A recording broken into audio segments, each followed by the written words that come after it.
오늘 성경 말씀은 창세기 9장 18절에서부터 29절까지 말씀입니다.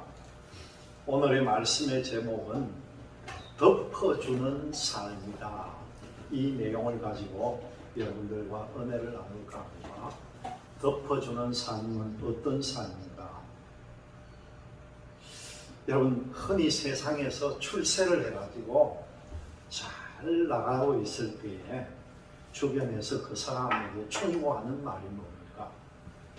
당신 잘 나갈 때 조심해. 뭔가 잘 되고 있을 때 더 조심해. 그런 말을 해줍니다. 요즘 보니까요, 잘 나갈 때 조심을 못해가지고 세상에 말이 많은 사람들이 너무나 많은 것 같아요. 또 어떤 말을 우리가 쓸 때가 있습니다. 저도 한 번씩은 써봅니다. 있을 때 잘해. 있을 때 잘하라는 거예요. 아니, 없어지고 나면 어떻게 할 거예요? 이것은 너나 할 것 없이 서로가 있을 때 잘해줘야 된다는 거죠. 그리고 정말 잘하고 있을 때 잘 조심하라는 그런 뜻이죠. 오늘 말씀 가운데 나오는 이 노아의 가정은요, 전 세계적으로 홍수가 덮여서 온 세상이 심판을 받고 완전히 사라질 때에 하나님의 은혜를 입어서 구원받은 중시조 가정이 바로 노아의 가정입니다. 아담 이후에 두 번째 인간의 시조가 된 사람이 노아예요. 이 중시조가 되었던 노아가 그렇다면 더욱 겸손하게 하나님 은혜에 감사하면서 믿음으로 사는 일에 충실해야 했죠. 그러나 어떻게 됐습니까? 노아가 그만 방심을 하고요, 술을 마시고 취하여서 밑에 바지를 벗는 실수를 저질렀다는 겁니다. 이 오늘 말씀은 노아의 8 식구가 세상이 물로 심판을 받을 때에 말씀에 순종하여 구원받고 홍수 후에 새로운 삶이 시작되었을 때 첫 번째로 한 사업이요, 하필이면 포도농사 짓는 일이었다는 거예요. 그리고 그 수확한 포도로 포도주를 만들어 마시고 취하여서 그 부끄러운 모습을 보이고 또 그것을 말하는 자녀에게 한편으로는 저주하고 또 한편으로는 축복함으로써 그 가정에 불행이 시작되었다는 것을 우리에게 가르쳐 줍니다. 우리 믿음의 사람들은 복된 길을 가고자 하면은 먼저 자기가 하는 사업부터 먼저 가려보고 해야 된다는 거예요. 왜 이것이 중요하겠습니까? 어떤 여자 집사님이 포장마차를 했다는 거예요. 그런데 이 포장마차를 하는 여집사님 하는 말이요, 자기는 이 세상에서 미장원 하는 사람이 제일 부럽다는 거예요. 포장마차 하는 여집사님이 제일 부러워하는 사람이 미장원 하는 사람이라고. 그 이유를 들어보니까 미장원에 들어갈 때는 머리가 엉망같이 거지같이 들어가도 나올 때는 보면은 깨끗하고 깔끔한 사람이 되어서 나오는데요, 자기가 하는 포장마차 안에는 들어올 때는 넥타이 딱 매고 정장 입고 거창하게 들어와 가지고 놀다가 술 마시고 나갈 때는 보면은 경상도 말로 개구신처럼 하고 나간다는 거예요. 그래서 여러분, 우리 신앙인들은 해야 할 사업이 있고 해야 할 일이 있고요, 하지 말아야 할 일이 있다는 겁니다. 이 여집사님처럼 포장마차 술을 파는 일은 하지 말아야 되겠고, 술집을 하는 일은 하지 말고 세상에 모범이 되는 일을 해야 되겠죠. 신앙인은 먹고 마시는 것을 가려가면서 해야 된다고 합니다. 그런데 이 노아가 하필이면 왜 포도농사를 지었나? 다른 과일도 많은데 포도농사를 짓다 보니까 자연적으로 포도주를 만들어서 마시게 되었고, 그 포도주 술에 취해서 일을 저지르게 되었는데, 이 말씀 가운데 취하다는 말은요, 그냥 취하는 것이 아니라 습관적으로 완전히 숙취가 되었다는 겁니다. 잔뜩 마셨다는 거죠. 노아는 포도주를 취하도록 마셨다가 자식을 저주하는 불행을 저지르게 되었는데, 우리도 이 먹고 마시는 것을 조심할 때에 하나님의 은혜가 임할 줄로 믿으시기를 바랍니다. 우리 인간의 심리 속에는 여러분, 정숙한 옷을 입은 사람에게는요, 딴 생각이 잘 들지 않는다는 거예요. 그 구약에 나오는 이스라엘의 성군이라고 하는 이 다윗도 어떻게 범죄를 일으키게 됩니까? 옷을 빨아벗고 목욕하는 그 밧세바를 보고 욕정이 발달하고 간음까지 했던 것입니다.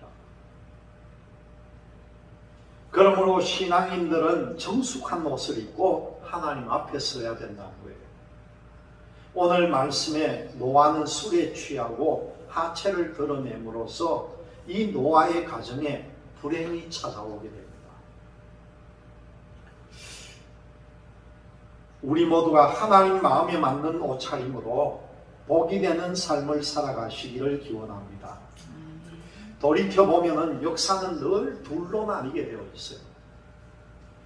이 인간의 타락 후에는 예배의 성공자도 나왔고요, 예배의 실패자도 나왔고, 또 노아 홍수에서는 어떻게 됐습니까? 완전히 죽은 사람도 나왔고, 그 중에서 산자도 나왔습니다. 그리고 홍수 후에 살아남은 이 노아의 세 아들도요, 딱 둘로 갈립니다. 어떻게 갈렸습니까? 축복을 받은 자로 갈렸고, 저주를 받은 자로 완전히 두 가지로 갈렸다는 것이죠. 이 홍수에서 살아남을 만큼 의로웠던 노아, 그러나 그는 정작 살아남은 후에 실수를 했다는 겁니다. 고린도전서 10장 12절의 말씀입니다. 누구라도 조심해야 합니다. 섰다고 생각하는 자는 넘어질까 조심해야 하며, 그런 말씀이 나옵니다. 승리 후가 위험함을 깨우쳐주는 것이기도 하다는 거죠. 노아는 포도주를 마시고 취했습니다. 자신의 부끄러운 모습을 드러낼 만큼 취했다는 거죠. 이런 아버지의 실수 앞에서 그 아들들은 둘로 나뉩니다. 그래서 한편은 축복을 받고요, 또 다른 편은 저주를 받는 역사가 생깁니다. 이 가장인 노아의 실수로 둘째 아들인 함은요, 아버지의 잘못을 보고 아버지의 실수를 드러내는 일을 했고요, 이에 노아는 그 함이 자기가 사랑하는 자녀임에도 불구하고 저주하는 일을 저질렀다는 것이죠. 이렇게 노아가 함을 저주한 이유에 대해서 살펴보면요, 첫 번째로 노아는 비록 함의 아버지이지만은 막대한 직무를 지니고 있는 하나님의 종이었다는 걸 알 수가 있습니다. 그러므로 함이 드러낸 이 노아의 실치로 인해서 하나님의 구원 운동에 손해가 되었기 때문이라는 거죠. 두 번째로 보면은 이 함은 노아에게 받은 은혜를 악으로 갚았기 때문이라는 거예요. 함이 이제껏 생명을 보존할 수 있던 것은 그 아버지 노아의 덕이라는 거죠. 뿐만 아니라 노아를 통해 받은 영적인 감화와 그 축복이 적지 않았다는 것입니다. 그런데도 불구하고 이 은혜를 보답하지 않고 오히려 그 아버지의 수치를 드러내는 배은망덕한 자녀가 되었다는 겁니다. 함이 아버지인 하나님의 종인 이 아버지 노아의 수치를 드러낸 반면에요, 장남인 셈과 막내 아들인 야벳은 아버지인 노아의 실수를 보지 않으려고 오늘 말씀에도 보면은 뒷걸음질 치면서 아버지의 수치를 보지 않았다, 그런 말씀이 나옵니다. 그 아버지의 실수를 못 본 것처럼 덮어줬다는 거예요. 가나안의 아버지 함은 아버지의 하체를 보았던 것이 저주의 끈이 되었는데, 여기에서 하체라고 하는 이 말은요, 그냥 하체라기 하기보다도 예절이 없다는 것과 추한 행위라는 것을 같이 의미를 합니다. 함이 저주를 받았던 이유는 남의 단점을 보기도 했지만요, 평소에 남들에게 예절 없는 말을 했다는 사람으로 볼 수가 있다는 거예요. 그러면은 예절 없는 말이 왜 저주를 받습니까? 그것은 무엇이겠습니까? 우리는 하나님의 형상대로 지음받은 사람으로서 베드로는 우리를 왕같은 제사장이다, 그렇게 말합니다. 거룩한 나라요 하나님의 소유된 백성이다, 그렇게 표현을 했습니다. 우리가 왕같은 제사장 앞에 예절이 없는 막말을 하고 잘못된 행동으로 상처를 준다면요, 왕같은 제사장으로 세워주신 하나님께서 어떻게 복을 주시겠느냐는 거죠.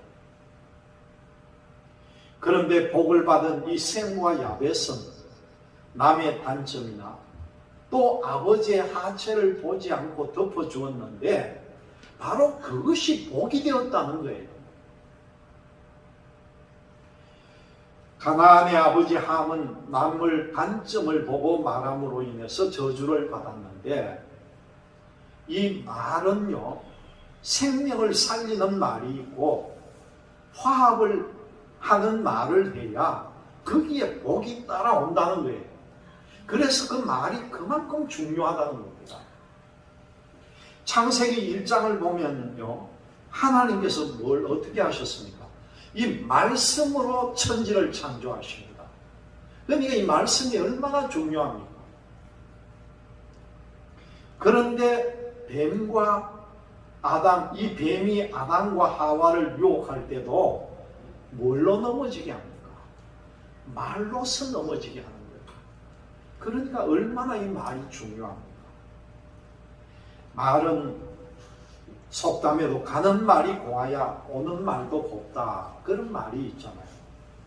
말도 복된 말을 많이 해야 오는 말도 복된 말을 많이 나에게 돌아온다는 거예요. 그래서 그 말이 씨가 된다, 그런 말도 우리가 많이 합니다. 그렇기 때문에 우리 성도들은 남의 허물을 덮어주는 좋은 말을 많이 해야 된다는 것을 꼭 명심하시기를 바랍니다. 이 수치를 덮어주는 일을 한 셈과 야벳을 노아가 축복한 이유가 무엇이겠습니까? 이 축복한 이유가 보니까요, 첫 번째는 노아의 수치를 드러내는 함의 망령된 일에 이 두 사람은 동조하지 않았다는 거예요. 함이 보고 와가지고 일러주는 말에 같이 부화내동을 하지 않았다는 겁니다. 우리가 보는 이 성경은 망할 수밖에 없는 망령된 자와 함께 하지 않는 것도 큰 축복이 될 수 있다, 그렇게 성경은 우리에게 전해줍니다. 두 번째로 보니까요, 뒷걸음질 치면서 이 노아의 허물을 보지 않았기 때문이라는 거죠.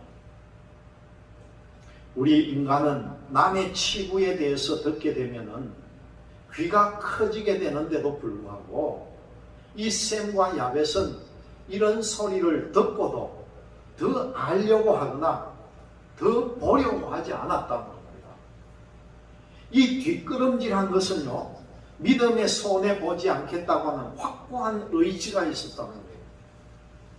왜냐하면 그 노아의 수치를 보게 되면은 노아가 하는 말들이 어떻게 더 이상 교훈이나 은혜가 되겠습니까? 아버지의 수치를 세밀하게 보면은 그 본 아들들의 마음이 나중에 아버지가 교훈을 주더라도 그렇게 마음에 와 닿을 수가 없었다는 거죠.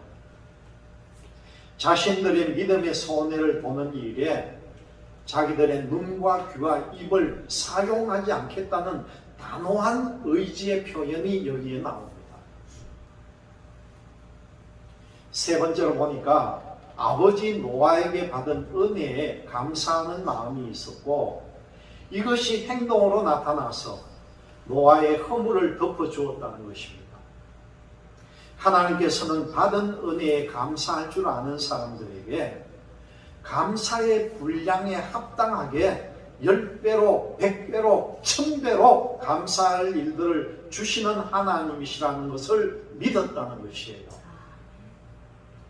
셈과 야벳은 하나님께서 그 아버지인 노아를 구원의 도구로 지금 쓰고 계시다는 것을 볼 줄 아는 믿음의 눈을 가진 사람들이었다는 겁니다.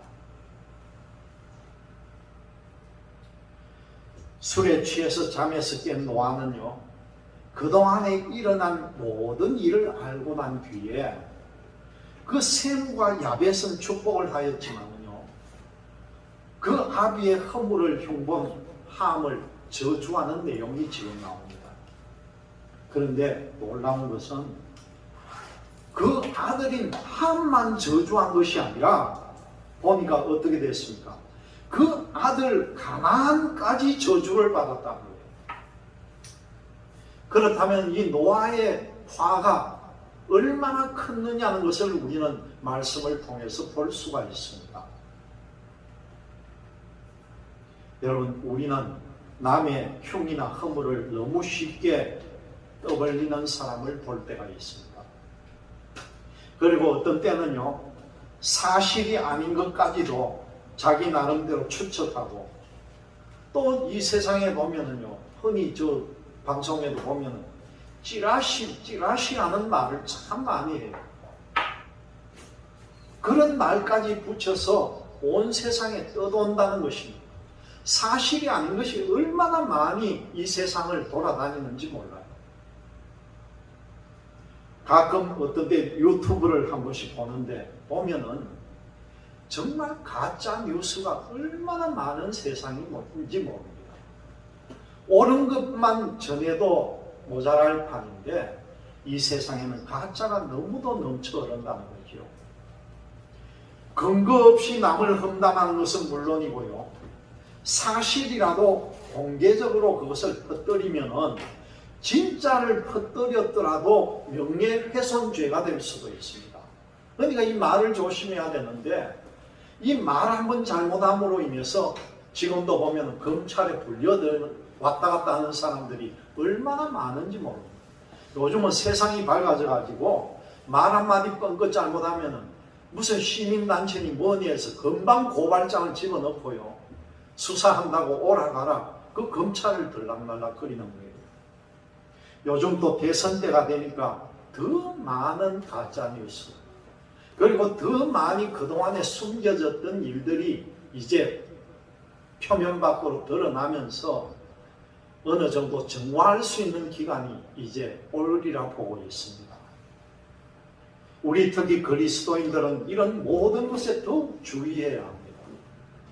왜냐하면 허물을 덜추는 일에는요, 역으로 반드시 자신의 죄와 허물도 같이 드러나게 된다는 거예요.